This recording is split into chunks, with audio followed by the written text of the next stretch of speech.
Baik, berikutnya kita masuk ke bagian yang terakhir dari video materi siap bab 5 tentang fraud. Kali ini kita akan membahas tentang computer fraud. Ini juga nanti sekaligus menjadi pengantar untuk bab yang berikutnya, bab 6. Oke, dari slide yang pertama ini, atau slide yang pertama dari bagian yang ketiga ini, computer fraud adalah segala jenis penipuan atau fraud yang membutuhkan teknologi komputer untuk melakukan penipuan tersebut. Sudah ada beberapa contoh di sana. Yang pertama, misalnya yang termasuk dalam computer fraud adalah pencurian data, pencurian software, pencurian hardware, kemudian akses ilegal terhadap data, pengkopian ilegal data, dan lain sebagainya. Contoh yang kedua yaitu theft of assets covered up by altering computer records, atau terjemahannya adalah pencurian aset perusahaan yang kemudian ditutupi dengan melakukan penggantian data yang ada di dalam komputer.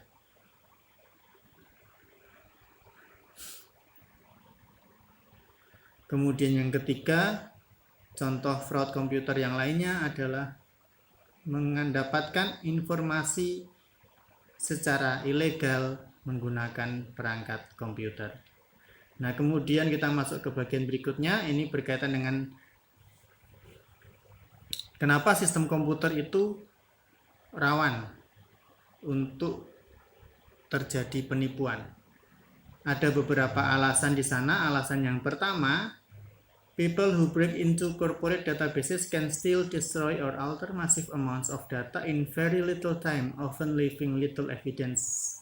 Artinya di sini adalah semua orang yang mampu menembus database perusahaan, maka mereka akan dapat mencuri, menghancurkan atau mengubah data dalam waktu yang sangat singkat.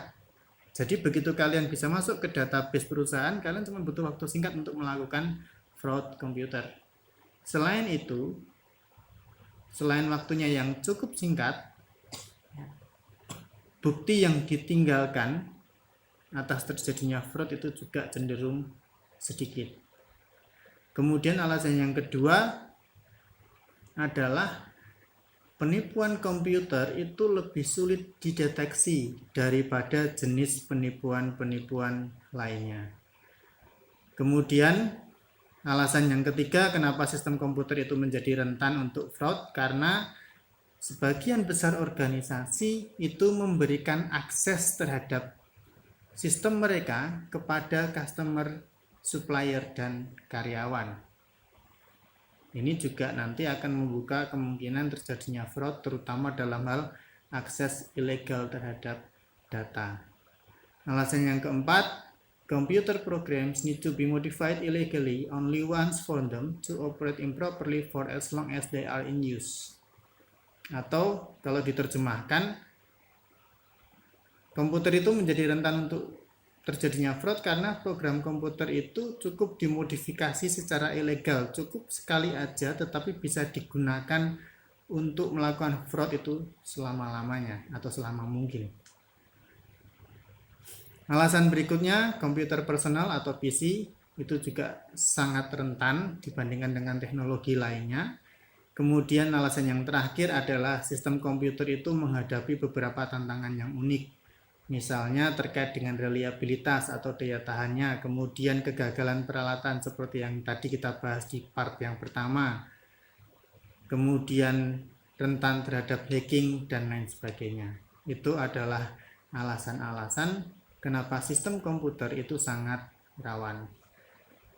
Nah, berikutnya kenapa sih fraud komputer itu semakin meningkat jumlahnya? Maka slide yang ketiga dari bagian ketiga ini yang akan menunjukkan faktor-faktornya. Ada beberapa alasan atau faktor kenapa fraud komputer itu jumlahnya semakin tinggi sekarang ini. Alasan yang pertama adalah orang itu terkadang memiliki pemahaman yang berbeda terkait dengan definisi computer fraud. Itu alasan yang pertama.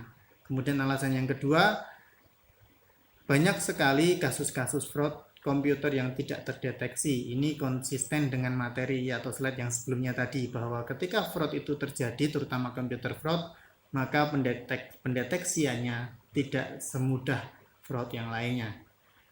Kemudian yang ketiga, alasan kenapa fraud komputer semakin meningkat adalah karena semakin banyak juga fraud komputer yang tidak dilaporkan. Ini bisa menjadi kaitannya dengan alasan yang pertama dan kedua di atasnya tadi. Kemudian yang keempat, banyak jaringan yang tidak aman. Ini yang menjadi faktor lainnya kenapa fraud komputer itu semakin meningkat, termasuk kalau akhir-akhir ini kalian sering menggunakan Zoom.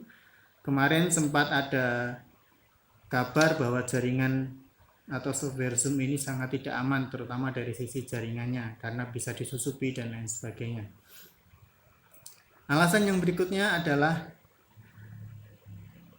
kalau kalian browse, kalian buka di internet, maka langkah-langkah untuk melakukan computer fraud and abuse itu sudah banyak disediakan oleh internet. Jadi kalian itu bisa mempelajari bagaimana caranya melakukan penipuan terhadap komputer.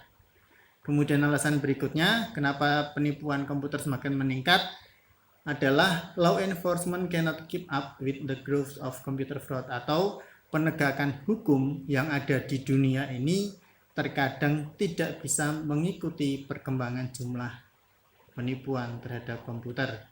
Kemudian yang terakhir ini berkaitan dengan konsep logika fraud. Kalau yang di part 1 masih ingat bahwa fraud itu ditandai dengan adanya kerugian yang dialami oleh korban. Nah, maka di sini fraud komputer itu semakin meningkat jumlahnya. Kenapa? Karena terkadang sulit menghitung berapa besar kerugian yang terjadi ketika perusahaan mengalami penipuan menggunakan komputer. Calculating losses is difficult. Ini pula yang bisa menyebabkan alasan yang sebelumnya tadi. Ada komputer fraud yang tidak dilaporkan, ya berarti itu bisa jadi karena perusahaan juga tidak bisa menghitung berapa nilai kerugian yang mereka derita. Nah, kemudian ada gambar berikutnya tentang klasifikasi atau pengelompokan komputer fraud. Ada 5 macam di sana: input fraud, processor fraud, computer instruction fraud, data fraud, dan output fraud.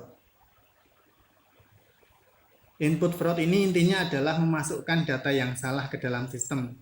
Contohnya kalau kalian lihat di bukunya Romney, contoh yang ketiga ya, seorang karyawan pada suatu museum atau memorial Colosseum menjual tiket dengan harga penuh, katakanlah harga tiketnya 100.000, tetapi nominal yang dicatat dalam sistem hanya separuhnya, misalnya hanya 50.000. Efeknya apa? Efeknya dia bisa mengantongi nilai 50.000 sisanya yang tidak dimasukkan ke dalam sistem. Itu contoh input fraud. Kemudian processor fraud itu berkaitan dengan penggunaan sistem secara ilegal. Jadi orang menggunakan sistem tidak sesuai dengan yang seharusnya. Sementara kalau yang ketiga, computer instruction fraud, ini misalnya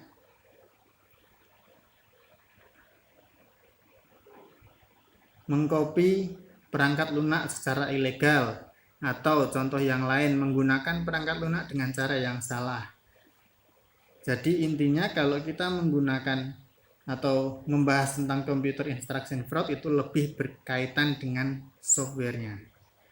Kemudian yang keempat, data fraud atau penipuan terhadap data, itu contohnya adalah mengcopy dan menggunakan data perusahaan secara ilegal. Kemudian yang klasifikasi terakhir, output fraud. Kalau kalian sudah paham, output itu berarti kan luarannya, hasilnya, hasil dari pengolahan sistem informasi. Nah, output ini kan bisa dokumen tercetak, maka output fraud itu contohnya adalah mencuri atau mengcopy dokumen output tercetak secara ilegal. Itu adalah klasifikasi computer fraud yang biasanya terjadi. Nah, kemudian bagian terakhir dari materi bab 5 ini berkaitan dengan bagaimana mencegah dan mendeteksi fraud, computer and abuse.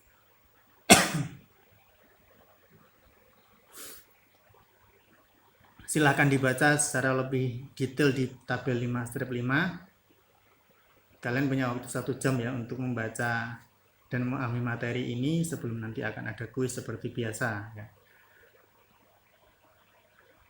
Bagian yang pertama ini dari tabel 5 strip 5 ini adalah beberapa hal yang bisa dilakukan oleh perusahaan untuk membuat fraud itu menjadi semakin sulit untuk dilakukan.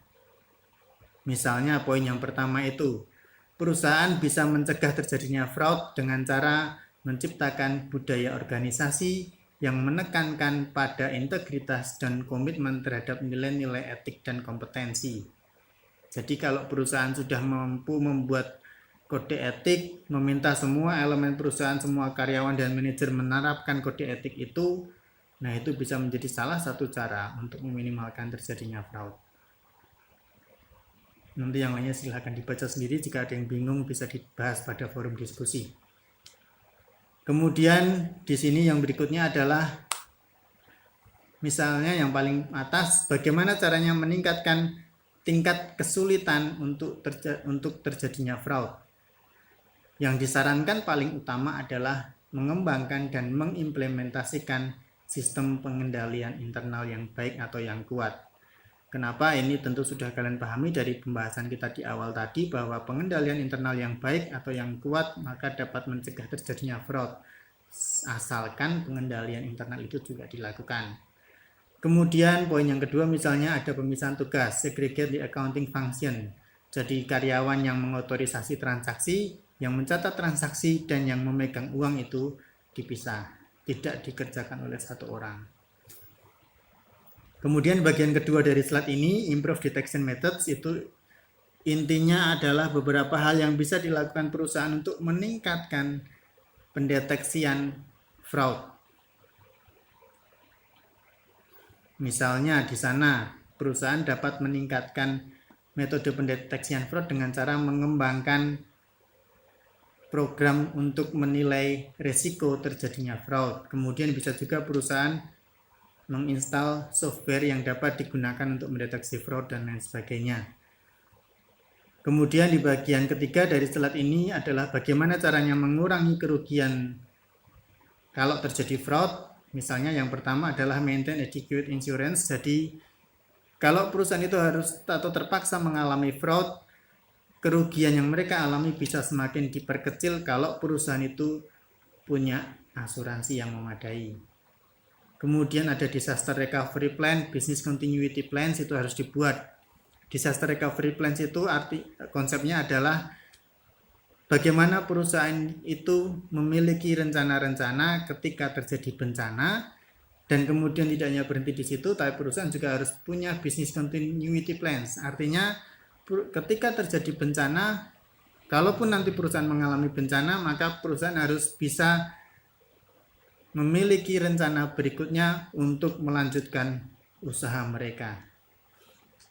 Nah, kira-kira itu yang bisa saya sampaikan untuk materi bab 5. Silakan dipahami selama 1 jam dari jam kelas masing-masing. Kemudian nanti akan kita lanjutkan dengan kuis. Jika ada pertanyaan silakan disampaikan di forum diskusi atau grup WhatsApp. Terima kasih. Kita ketemu nanti di bab 6.